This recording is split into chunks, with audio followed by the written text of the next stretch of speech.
takulandani program ya Cruise 5. Tikuyankhulira muno ndi mu ofesi ya Prophet Shepherd Bushiri. Ndipo iwowa ndiye mlendo wathu mprogramu lero ya Cruise 5. Ndakulandirani mprogramu ya Cruise 5 Bushiri. Zikomo kwambiri. Komanso ndikulandireni mu ofesi yanu. Ino ndi ofesi yanu. Tathokoza kwambiri. Moti tebulo lili apo ndi pamene makhala mukamagwira ntchito. Ndithu tiri muno ni mu ofesi koma ndi ofesi so yanu si monga mukuonera mukuti studio lero. Monga mukuonera mukuti ndi imene mugwirira ntchito lero. Yes. Ofesi yanu so yathu so. Yes. Yeah. Shepherd ndi dzina lanu kapena lochita kupatsani mutamba ntchito ya utumiki? Dzina Shepherd ndi dzina lathu ndithu. Oho. Kuri kwabadwa mwana timpatse dzina lake ni Shepherd.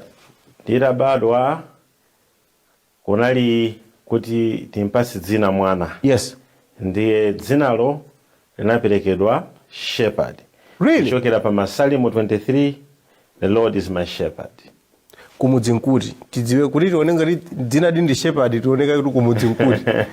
Famu so kumudzi waife ndi kunchewu. Oho. Timachokera kunchewu. Amayanga machokera kumpoto. Oho. Kumzimba. So ndiye kuti kwathu ndi kunchewu. Kunchewu wayi kuti? Kunchewu pompaja pa Mphate pa tauni. Kungosesereka kumusi pang'ono timati kwa Gongolo. Oho. Kwa Nkolimbo. Oho. Ndithu pafupi pompaja ngati 2 kilometers kuchokera pa boma paja. Kumaseserekera kumusi kuja. Ndachita chidwi ndi dzina la Shepherd fa kunchewu sinamveko maina ngati amene. Ndithu so dzina Shepherd ndi dzina limene anatipasa makolo. Kubadwa nkukulira munabadwira kuti? So bambo ine amagwira ntchito ku MYP. Okay. Malawi yanga Malawi yanga. Analapa inia. Ndithu. So ndiye atalembedwa ntchito amatumidwa malo osiyana. Okay. Chifukwa chake anakumana ndi amayi ine kumpoto kumzimba. Okay. Amagwira ntchito ku Mbalachanda. Kumzimba. Ndithu so atakwatira kumeneko basa natumaso kuntchito tapite kurumphi kumene amakagwiraso ntchito. Ndiye kumene ndinabadwira. Kukulira takuliraso kongo kumpoto. Ndi chilumbuka mwero makula. After operation Bwezani itachitika chinachitika nchakuti mukumbukira unachitika operation Bwezani 1993. Yes. Ndiye tinachoka kumpoto basi tinabwera kai kumudzi kunchewu. Ndiye maphunzira pa Dombole kunchewu kuja. After kanthawi koshepa ndithu likapemera zaka ziwiri zitatu tinabweranso kumpoto chifukwa chakuti pa nthawi imene amagwira ntchito adagula farm kumpoto konko. So ndiye kuti tinachokanso ku Nchewu kuja ndikupita no kumunda ku farm yawo kurumphi kuhewe.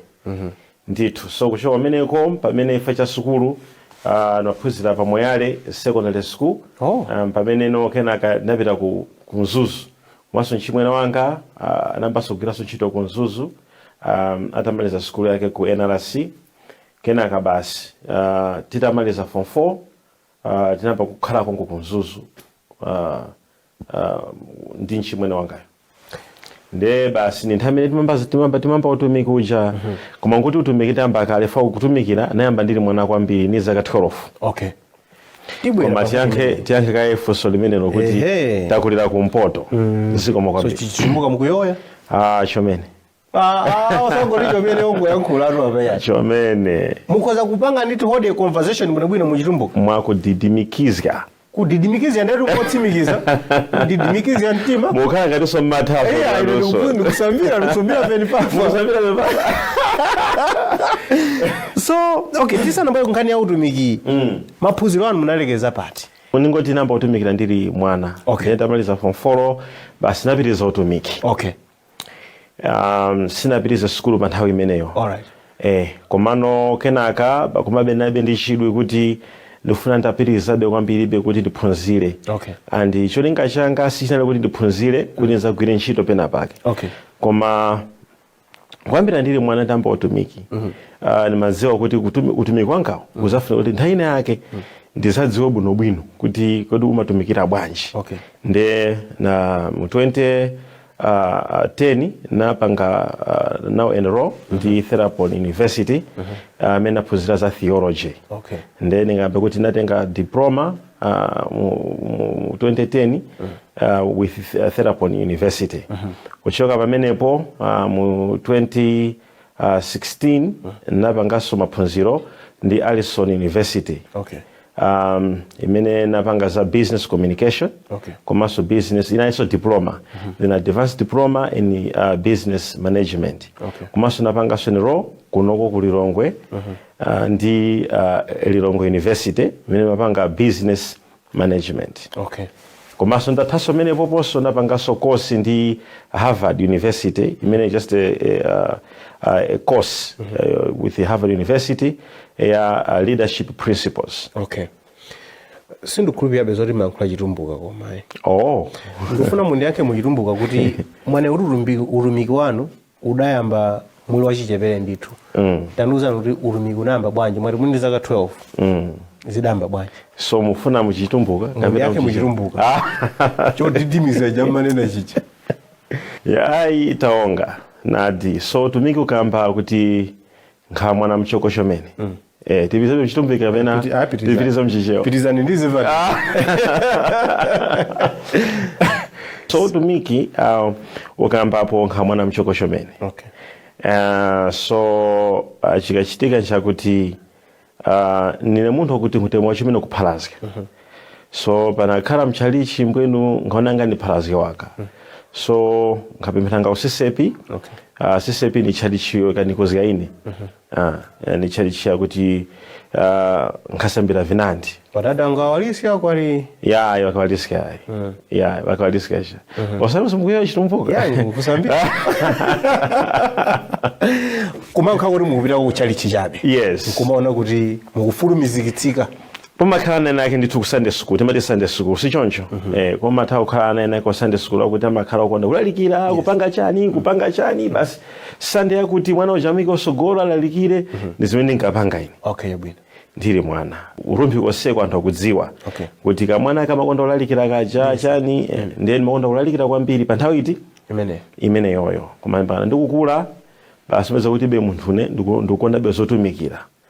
Aliyese ku secondary school mena phunzira or primary school amadziwa amene maphunzira limodzi kuti munthu uyu zolalikirazi anayamba nekale mpaka na headmaster akumweyale anene pasapo chibaro chifukwa cholalikira mclass. Mumakhala busy kwambiri kumalalikira koma ndimakhoza be number 1 kumasokoneza anthu momwe aziwerenga mulati tidyetseka imawo pano ndithu. So kulalikira tinamba ndikale ndikambe choncho ndithu.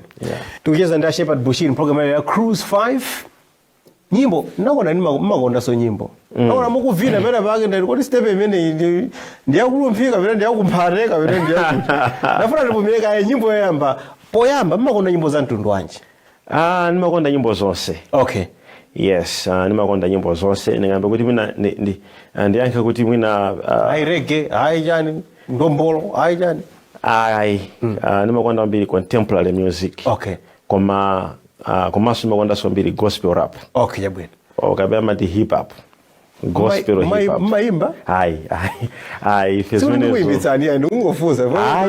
Uyo ndikangomuza linde bakaza kuti akubate kuti tabaka zomwezo. Fezmene zo ndithu zandipita kumbali. Nyimbo nambani ka nyimbo yanji? Tiyambeka nyimbo imene anaimba Great Angels Choir. Yeah. Amati Nzayawe. Akuti sisi zachokera kwa yani? Simungazikwanise, simungazivesese. Makonda kwambira Great Angels. Kwa basi. Muda kweza ndege kupita mpaka no ku dziko la Mkaka ndi kuchi ku South Africa. Kwa basi. Ndi makonda chifukwa chakuti pali nyimbo zimene anaimba amakhanga kuti mwina nyimbo zija anayimbira iweyo. Oho Amakhanga aliyesa kamaziva nyimbo zija. Kono nyimbo ndi payekha amayitenga personal kuti anthu towa nyimbo iyi ngati ya nyimbo ya Zayawe. Nyimbo ichilimbikiso kwambiri. Akutero tu. Great Angels Choir Nzayawe kukonda kwa mlendo watu program ya Cruise 5 a Shepherd Bushiri. Anthu anadzazindikira kuti kunja kuno kuli a Bushiri mutamba kutchuka ndi ulaliki makamaka nkhani yoma pempherera anthu ayi kumachiza anthu. Imakumbukira ananena kuti kukubwera Shepherd Bushiri kuchokera ku Mzuzu kubwera ku Lilongwe munabwera pa stadium pa Silver Stadium. Yes, Silver Stadium. I was there. Ndiato kuna kuti ndi ndani amene Bushiri but that time you were based in the north I think. Yes. I think 12 years ago. Yes. Now my question is kuti pa nthawi imene munali mu CCAP munakulira mu CCAP ayi osati pa nthawi imene osati pa nthawi imene koma ku chiyambi chanu changa cha CCAP ndithu tsopano kuti mutuluke mu CCAP mukanene kuti ndikhazikitse mpingo wanga kapena ndiyambitse utumiki wanga zinayenda bwanji kwenikweni kuchoka ku CCAP iko ndingambe kuti ineyo ndimalemekeza mbiri mpingo wa CCAP chifukwa chakuti ndimene ona ndipasa mbiri foundation and mukhoza kugwizana nane kuti mipingo ya CCAP Catholic ni mipingo yakuti imakhala ndi strong tradition kapena background imene imakhala ndi discipline so anthu ambiri amene amachoka mpingo ngati imene ijayo amakhala anthu akuti ali ndi discipline ina yake so ni mpingo wakuti ndimalemekeza kwambiri azibusa aku CCAP anagwira ntchito yakulu kwambiri pamoyo wa ine ndipo Mulungu azadalitsa kuti ndichoke CCAP chachikulu chakuti monga timadziwa kuti mpingo ena uloko somakhala zimene matani umakhulupirira yes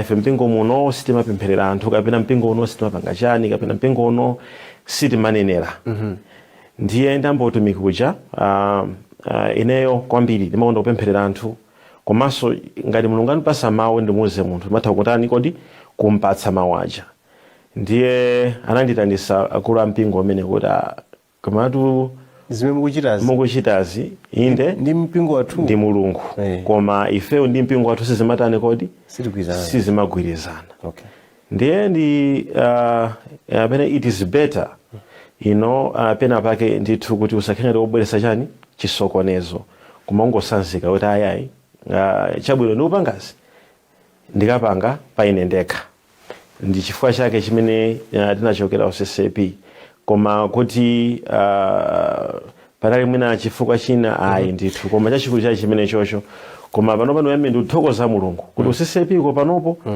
mapemphero aja panopa ndi akuchitika evangelism ikuchitika kuli azilaliki pano koma pa nthawi imene yoyo zinali zovuta zimene akutuzulana zoti nthawi imene pano zikuchitika kumene kokoya koma nthawi imene munali mulu wachichepere ndithu lumene mapanga chiganizo yonena kuti mwina ndiyime pandekha munali zaka zingati nthawi imene sindokumbukira koma nalidi mwana wachichepere yeah because I'm trying to think kuti middle 20s yes and at that stage kwambiri anthu ena akuganiza kuti bwanji ndingosintha mina zimene machita ndikhalebe mu church momwe mudhani kuti inezisi ndingasiye ndibwere ndiyime pandekha ndipitise zimene ndikufuna monga ndakambira monja kuti zakutumiki pena munthu eti zimambira uli mwana okay nde chiti kuti mweneyo basi nayisesapo ndithu nthawi nayi kuti amene ndingotani kaye ndingokhala ena basi okhala chonchija basi peza kuti mama wa basi nanyamukabe kumayenda wapasi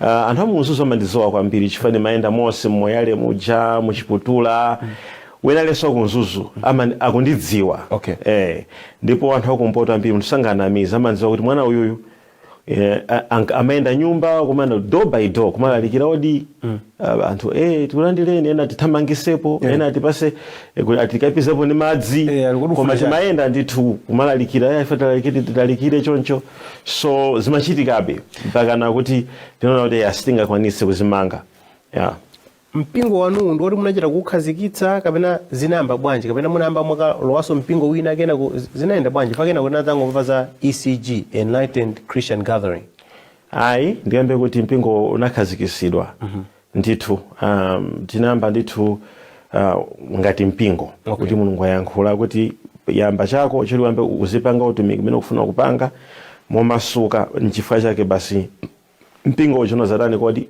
unazayamba Mulungu anakulankhulani kapena munangoona kuti anthu onditsatira achuluka ndi kuti mipingo sei ilipo yeti wina aliyense amene ali ku mpingo kapena kuti mpingo yambe pamakhala vision pamakhala masomphenya ndiye masomphenyawo aliyense amakhala kuti walandira nimene akuchimvera kuti nambe mpingo soka kuli CCAP kakuli Catholic kaya kuli chani sizinangoyambayi Mulungu ndithu anayankhula kuti chinthu chitani kodi chiyambe chikhalepo koma sipaliponse pamakhala masomphenya ena mango azimasa kutheka koma ni ntchito ya Mulungu ni ntchito ya Mulungu angoyamba okha kaya Mulungu ayankhula koma nkhani yakulu ndi kuti anthuwo akupanga ntchito yotamandika yolalikira uthenga wa Mulungu So utumiki wanu umaoneka kuti unakula ndithu kwambiri kuno ku Malawi mpaka na dzina anthanamba kumatchula hayi Bushiri kuchoka ku Mzuzu kubwera ku Lilongwe. Nabwera kuno ku Lilongwe nakhala muno ku Lilongwe timatumikira kuno kotero Crossroads kena zapita kuchiniko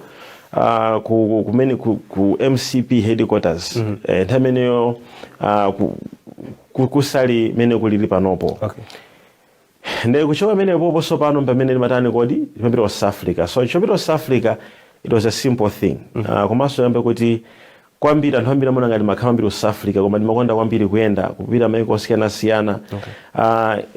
The vision was to establish more other branches in different parts of the world. Kuno ku Malawi tinali tapanga kale ma branch ambiri ngati visionaire kapena muno kwa vision ya mpingo umayenera kuti utani kodi uyende upite malo osiyana. So malo amene anali conducive kuti kozomayenda pathayi imene yoyo kwasegula mipingo kwina ndi kwina inali ngati South Africa.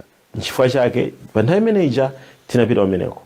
Anthu ena amaona ngati kuti munathamangira kupita South Africa musanamange maziko enieni kuno ku Malawi munangopeza kuti basi kungotere basi uyo wapita ku South Africa. Ayi ndithu tili maziko muno mu Malawi district inali yonse tinasegula ko chalichi malo enali onse kuli mpingo. So tikambe kuti kuli maziko tinawo maziko akulu kwambiri. Komabe zimene munakachita ku South Africa ndi zimene mmachita kuno zinali zosiyana. Zimasiyana bwanji? Kukula kwake chifukwa munapita ku South Africa mpamene anthu kuti kuti zinthu zimafika mpaka na masaizi yawo. Muneneri salemekezedwa kwawo nkhani yakulu ndi imeneyo.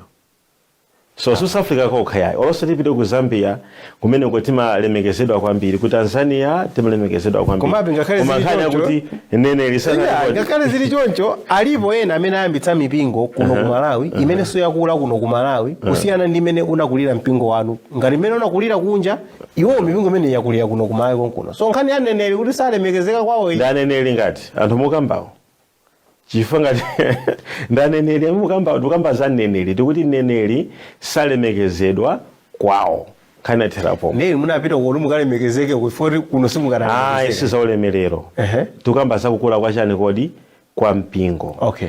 Ndikambe chinthu ichi kuti muno mu Malawi utumiki wa uneneri wabwerapo mpano. Tini tradition yathu pamene mipingo yamamba muno mu Malawi inabwera ndi azungu. Okay. Atabwera muno mu Malawi achine David Livingstone anapanga establish machalichi muno mu Malawi komanso ma Catholic ndi azungu anabwera munomo. Ndeto sefe ya Malawi tinakula ndi kapena kuti ndi chizindikiro chakuti mipingo imene tikuiza muno mu Malawi ndi iyi inachoka kunjayi Anglikani, Katholiki, CCP, Manifested. So mpingo ena uliwonse umene umabwera after that woti wachokera muno mu Malawi umapasidwa mafunso ambirimbiri mpaka napano. Chitengabe nthawi yayitali kwambiri kuti Amalawi azayambe kuvomereza kuti ngakhalenso Amalawi omwe muno mu dziko muno akhoza kukhalanso ndi chani kodi ndi mautumiki kapena kuyambanso mipingo. So chimenecho njimene chinapangisa kuti anthu pena pake pazikhala ngati resistance kapena kumazipanga distance chifukwa chakuti mipingo yambiri mitima idzo muno mu Malawi ndi mipingo yakuti azigogo athu angapemphera kumeneko, abambo athu amphera kumeneko, komanso nafenso tinabadwira kuti komweko. Ndekena kalikonse kamene kubwera panopo ndikachilendo.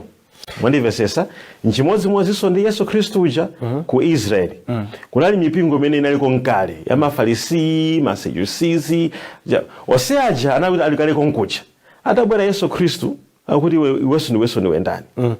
So chimachitika nchimene chocho ku nkhani ya mipingo kuti anthu pena pakebe basi mu dziko mwakomo amakhabe ndi mafunso awiri atatu sizimalephera kuchitika zimenezo. Koma nkhani yakulu kwambiri ndi yakuti mpingo ndi malo amene timapita kukapemphera kandi wa CCP kandi wa Katolika. I think ni nthawi yakuti anthu tizilemekezana mipingo kandi ine ndimalemekeza mpingo ena uliwonse. As long as kumene mapita ku anthu aja amakalambira Yehova ndi mpingo. Mafunso amene mukunenawo ndi oti mwina amene timakhala nawo anthufe kapena maganizo amene timakhala nawo ndi akuti anthu mmachoka kuno ku Malawi kupita mama ku South Africa kumene kuno kuti kumapita atumiki ambiri ochokera kuno ku Malawi sindidziwa chifukwa chani. Koma ena amaona ngati mapita amene kufika choti anthu aku South Africa mthumba mwawo ndi mofundirako pang'ono kusiyana ndi anthu akuno ku Malawi. Ndiye akati nthawi ya chopereka chimakhala chodzaza dengu kusiyana ndi kuno. Ndiye amati tipita kumeneko kumene kuli chuma chambiriko. Anthu amaona ngati it's more of an economic decision. Ayi nkulakwa. Nkulakwa? Nkulakwa chifukwa chakuti pena sitimadziwa ma history ya anthu chimodzimodzinso monga munifunsa mafunsomo history anga simaitani kodi simaidziwa. Ngati ine pamene mapita ku South Africa nkuti nditasegula kale television munomo Malawi ndikudziwika ndi kale nandi program pa TVM every day. Anthu amachoka kale mene kosiyanasiyana mobwera kuti 2012 2013 nkuti ndili kale munomo Malawi 2014 anthu amachoka maiko osiyanasiyana amabwera kunoko ku Malawi. So someone kuti akambe kuti yayi munapita South Africa from masatira ndalama kapena chani nkulakwa monga ndakamba kale muja kuti masomphenyanga chimene mafunika pange kumene kokocho chinakwaniritsidwa tini mipingo pena paliponso South Africa ku Botswana ku Namibia kwina kulikonse pali vision ndikuchoka kuno ndikupita uku ndikufuna kuti pa zaka is mipingo ikhayatsekulidwa konsekonse uku ndiko. So chachikulu ni masomphenya. Ngakhale mukunena kuti kuno ku Malawi mwadzala mipingo pena paliponse koma tikaona zimene mwachita ku South Africa zimene mwachita kuno ku Malawi masomo zimaoneka ngati zazikulu munachita ku South Africa chifukwa ngakhale wankhula pano mwabwera kuno ku Malawi koma sikuti muli ndi malo anu amene munganene kuti mpingo wathu kumene kandi headquarters kandi yani ndi uku mugwiritsa ntchito malo amene muchito pangalendi. Yeah, tiyambe kuti chifukwa chakuti kukula kwa chalichi yathu masomphenya athu manga chalichi munomo mulilongwe ndi chalichi yakulu kwambiri imene titapereka ku city for approvals kunoko kulilongwe sana ipanga approve pachifukwa zakuti ndi chalichi yakulu kwambiri komanso ni malo amene tinagulawo sizimagwirizana according ndi ku city ndiye amatipanga let me say kuti for 10 years ma approvals osamapangidwa ayi. Nthawi DPP munga mukudziwa kale kunali ngati ka resistance pang'ono kamene mpaka pano sindimadziwa kuti chinachitika ndi chani komano munga tikudziwa kale kuti mukudziwanso ngati azitola nkhani kunali ngati kuti Bushiri pa nthawi imene ija so kwa zaka almost 10 years ma approvals athu chalichi sankapangidwa approve komano ni boma ilili litafika po boma ilili mene atoza kuti yayi mupange mukhonza apa ifa kuti chalichi chimefana manga kunoko kulilongwe si chalichi chimeti mazoma chalichi tayi tupita ku chalichi uko no it is a mega church and a mega church is different in a normal church, so it will take time because we are not just building ka chalichi komanso pomweponso tamangaso machalichi munomo Malawi oposa fote chakuti munomo Malawi tukamba panopo kuje ni kukalonga tamanga chalichi kunzuzu chalichi amangidwa akuimaliza pano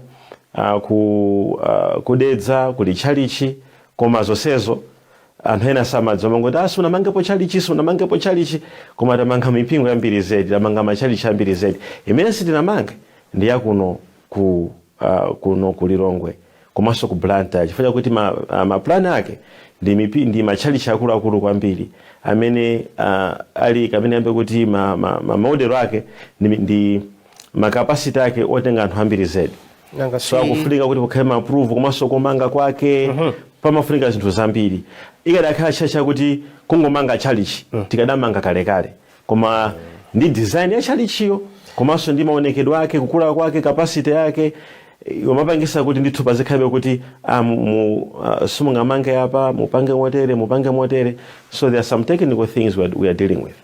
Of course libwera pankhani imeneyo koma nanga simukumanga Goshen City kumangochu kumene ndi mzinda wakulu kwambiri maeka zambiri ndiye mwadabwa kuti awamba kamanga uko pamene chalichi sanamange chotakata bwinobwino chota zine kuti kwathu ndi uko mongaso mwakamba za Goshen City kumene kokoso tikukumanaso ndi chaniso ma compliance issues omwewo pali zinthu zambiri sitinayambe kumanga umeneko chifukwa chakuti akufuna tipangeso chaniso comply.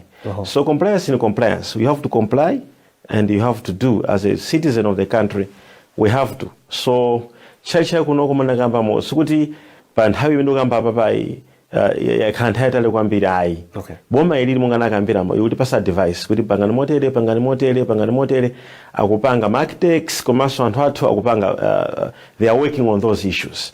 Koma tikamba kuti delay yayikulu kwambiri inachitika pa nthawi imene kunali ulamuliro wina uja pamene samatipanganso or approve.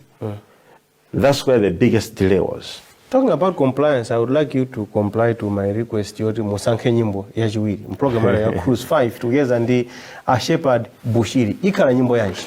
Nyimbo yachiwiri ikhale Hills and Valleys ya Taurine Wales. Taurine Wales akuti Hills and Valleys. Kukonda kwa mlendo wathu mprogram ya Cruise 5 Shepherd Bushiri. Kupatula kutumikira ngati mbusa kapena ngati profeti. Timaonanso kuti mmakangalika kwambiri kunkhani ya business. Zachokera pati zimene za businesses chifukwa amene mukuneneramo ubwana wanu kwambiri kunali kulimbikira nkhani ya zopemphera kumalalikira kumatani koma panopo anthu amatha kunena kuti you are a businessman. Ma business anamba bwanji? Well, business is something that is in a person.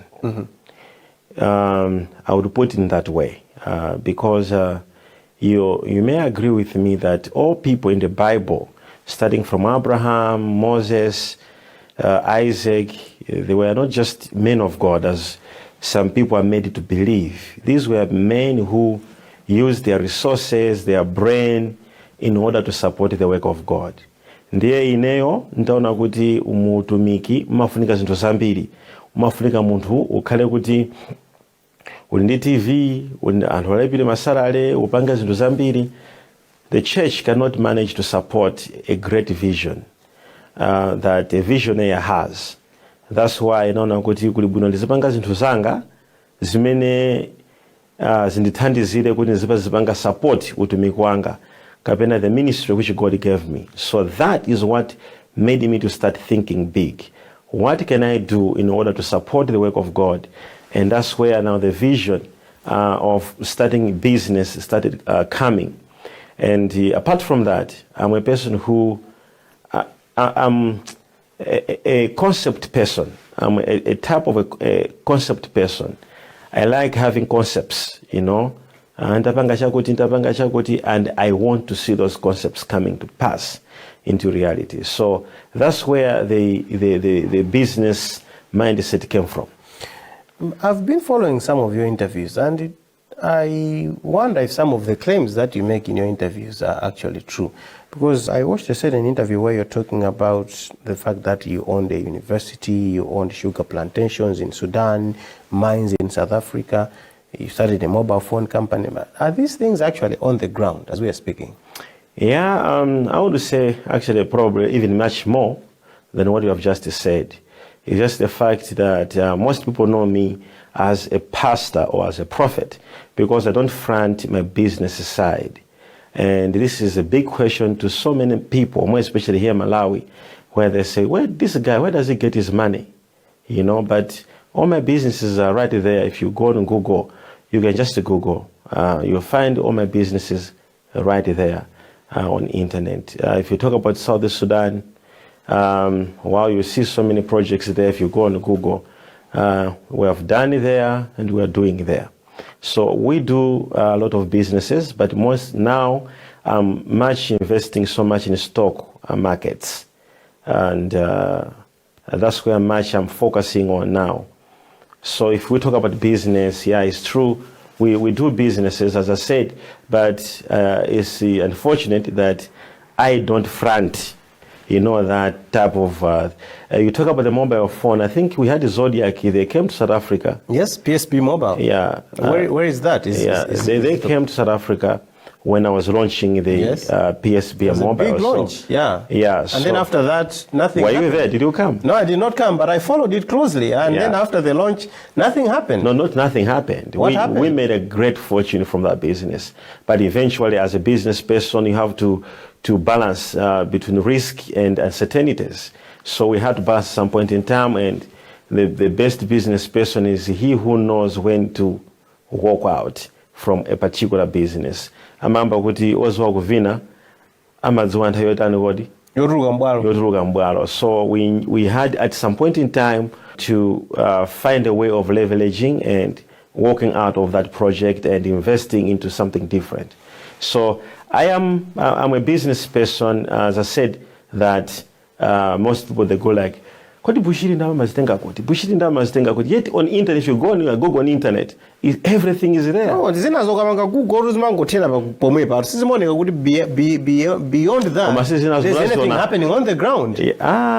Like the sugar plantations you talked about and the mines that you talked about. When you go on Google, you don't find anything beyond. But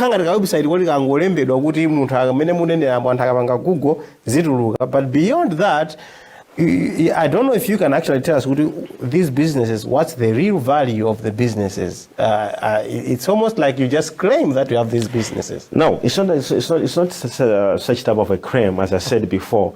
Koti, like you're speaking about plantations, you talk about agriculture. It's something that sometimes you do agriculture, you farm and you harvest, isn't it? And you have to continue the project. I will just talk about the sugar plantations you just spoke now.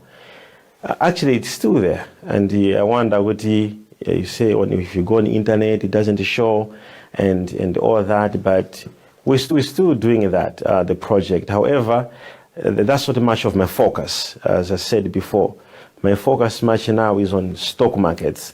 I'm investing so much in the stock markets, and as well, if you can go on the internet, you can just Google Bushiri hotels, Spain. Just you find even hotels in Spain. In Europe, they're there, and they're running.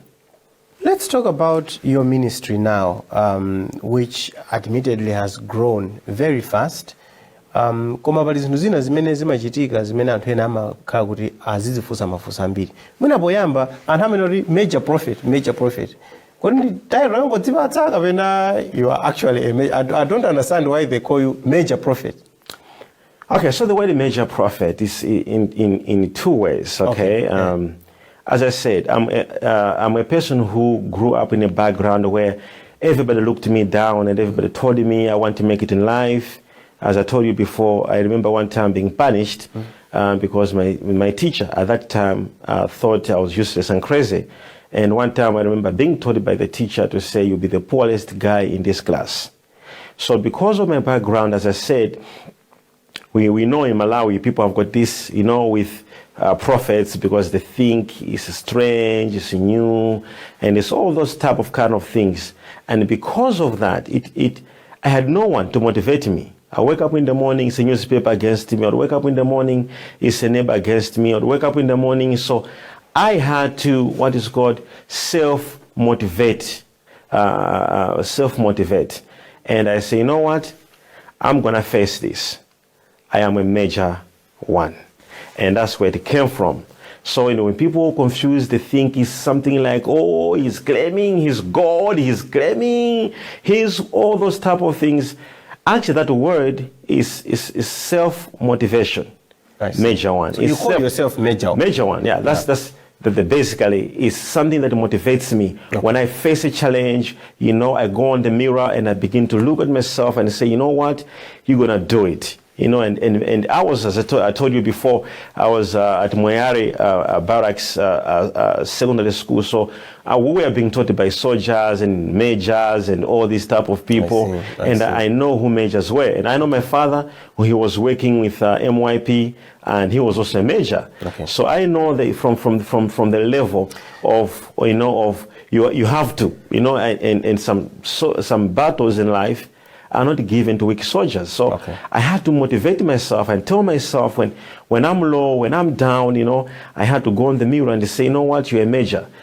So the military concept of thinking I have to fight, I don't have to give up, kept on coming in. I had to move on. I thought because the word major prophet actually exists in the Bible, but the major prophets in the Bible I have said that two ways. Yes, I haven't finished the second part. Okay. Yeah, I've said that two ways. All right. Yeah, so that's the first part. Okay. All right? That's the first part. All right. Secondly, in other churches, you have got bishop and you have got archbishops. Okay. And people have no problem with that.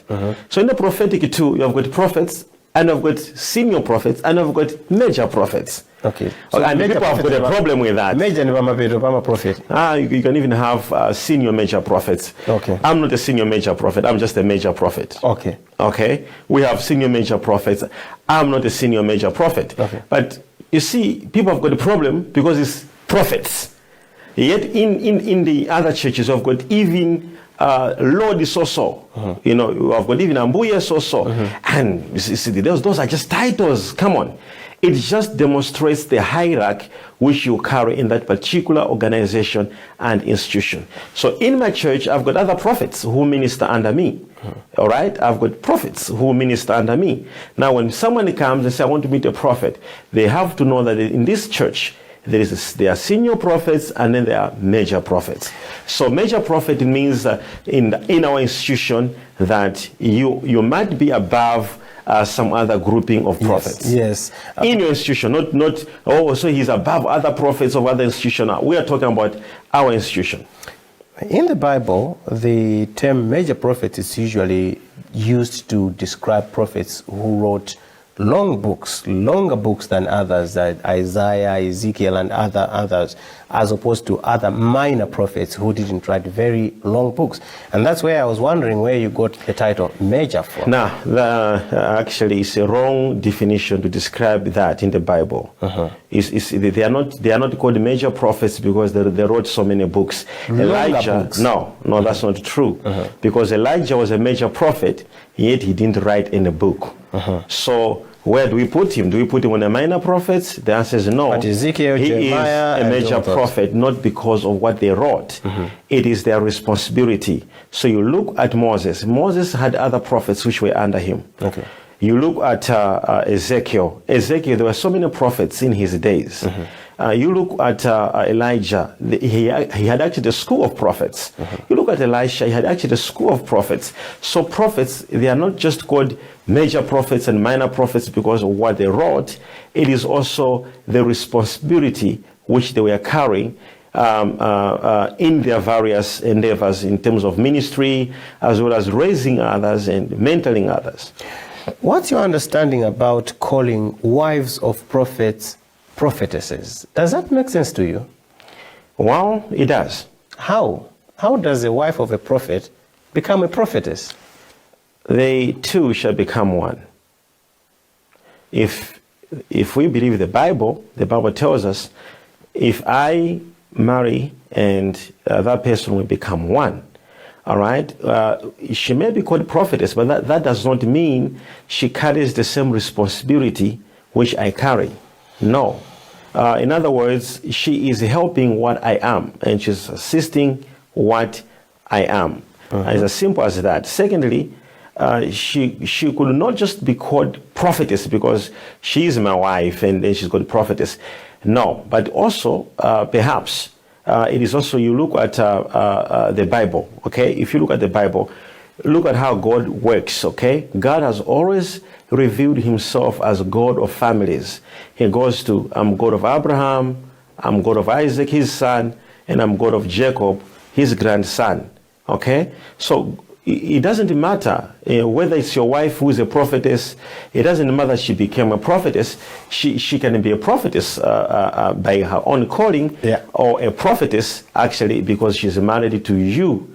And because she's married to you, she can also become a prophetess. Or she can be married to you and have a responsibility as a pastor or as an apostle or just a prophet's wife. Yes. But as I said to you, that it also depends with where are you taking the revelation from? Are you taking it from the fact that she's your wife, or because it's her calling, or because she's called that?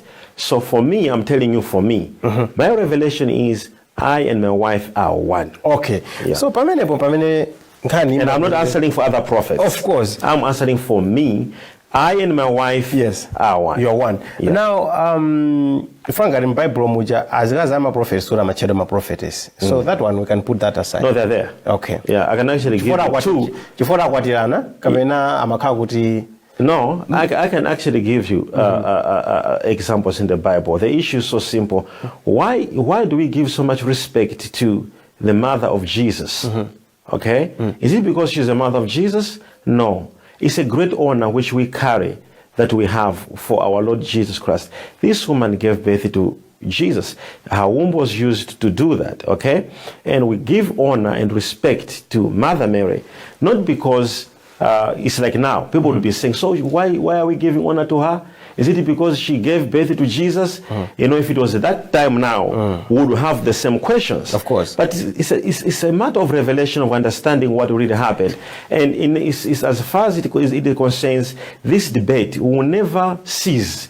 And it's nothing we can do about. I can't explain it much even better for people to understand, but I think in a simple way, I should answer you for my sake, not for other prophets, not for other people.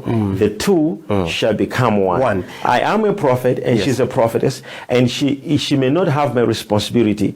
She may not see as I see. She may not serve as I serve. But the word prophetess simply means a woman who speak the word of God. That's the word prophetess. So as far as it is concerned, and she's a woman and she speaks the word of God, she's a prophetess, and I don't find anything wrong with that. I do find something wrong with that, though. She's not your wife. No, not your wife. Exactly. So don't find a problem with my wife. No, that's okay. That's okay. Problem endi nayo Bushiri ndiya kuti ndimaona kuti kumutchula munthu kuti prophet kapena prophetess zimatengera ndi ntchito za munthuyo ngati ali ndi mphamvu yoti akhoza kulosera.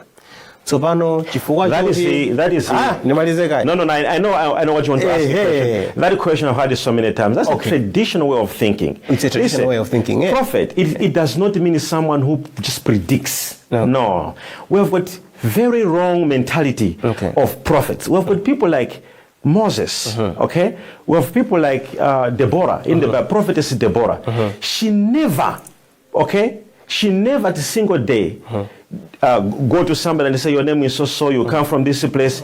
She was a prophet, she was a judge, and yet she's addressed as a prophetess. Not because she was prophesying to people, no. Being a prophetess is a simple word, someone who is able to speak the word of God, okay? And that's the word prophetess. It comes from the word prophetizo, which means to speak forth. So you, where you are, you can be a prophet, not in the field of me. You can be a prophet in the media, okay? You are someone who is speaking forth.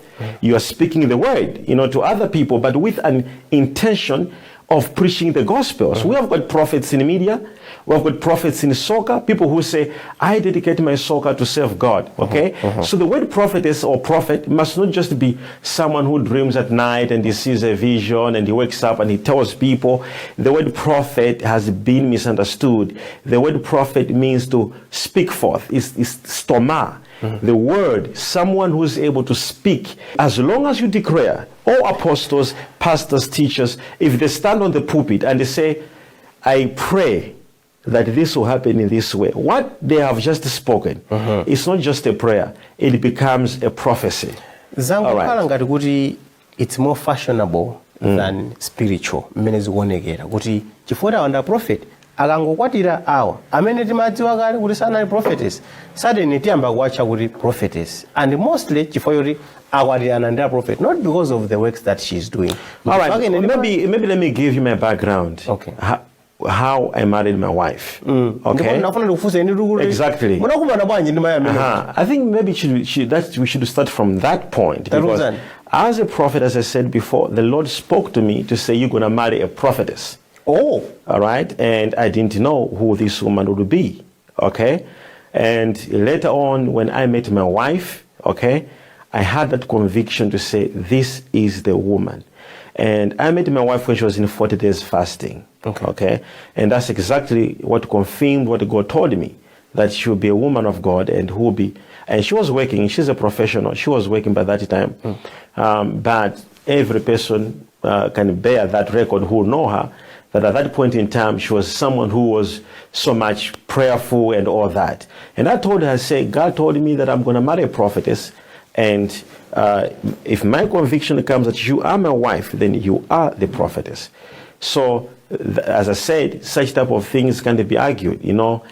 Every person can have their own opinion on prophets and prophetesses. It's an issue which I have accepted that no one will understand it. And we have to move on. Talking about moving on, let's move on while moving back to March 2017. Nkhani ya commodity investment opportunity imene munalengeza mu chali chimwano. Imaoneka kuti inagwedeza kwambiri dziko la South Africa. Mutalengeza nthawi imeneyo kuti anthu apereke ndalama ndipo muyipanga invest mu business imene anthu aja apindula phindu lalikulu kwambiri kupitira 50% ya ndalama zimene ayike. Koma nkhani imene simoni kuti inayenda mmene munkanenera nthawi imeneyo yayi. Chifukwa anthu anayika ndalama koma anthu ambiri patapita nthawi anabwera kuti ndalama zathu tinapereka koma phindu lake silinalione yayi. Okay, I think it's unfortunate that that question comes in a way that looks like maybe people invested to me and all that, which is absolutely not true.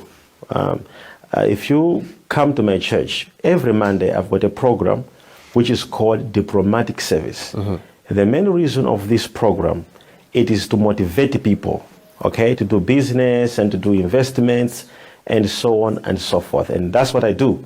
I encourage my members, okay, and this is the thing that people maybe they don't know, but every Monday I come out and I speak to my members on business opportunities they must do. And if someone else says they've got a business, I am able to encourage my members in the church to say, you can explore from this guy.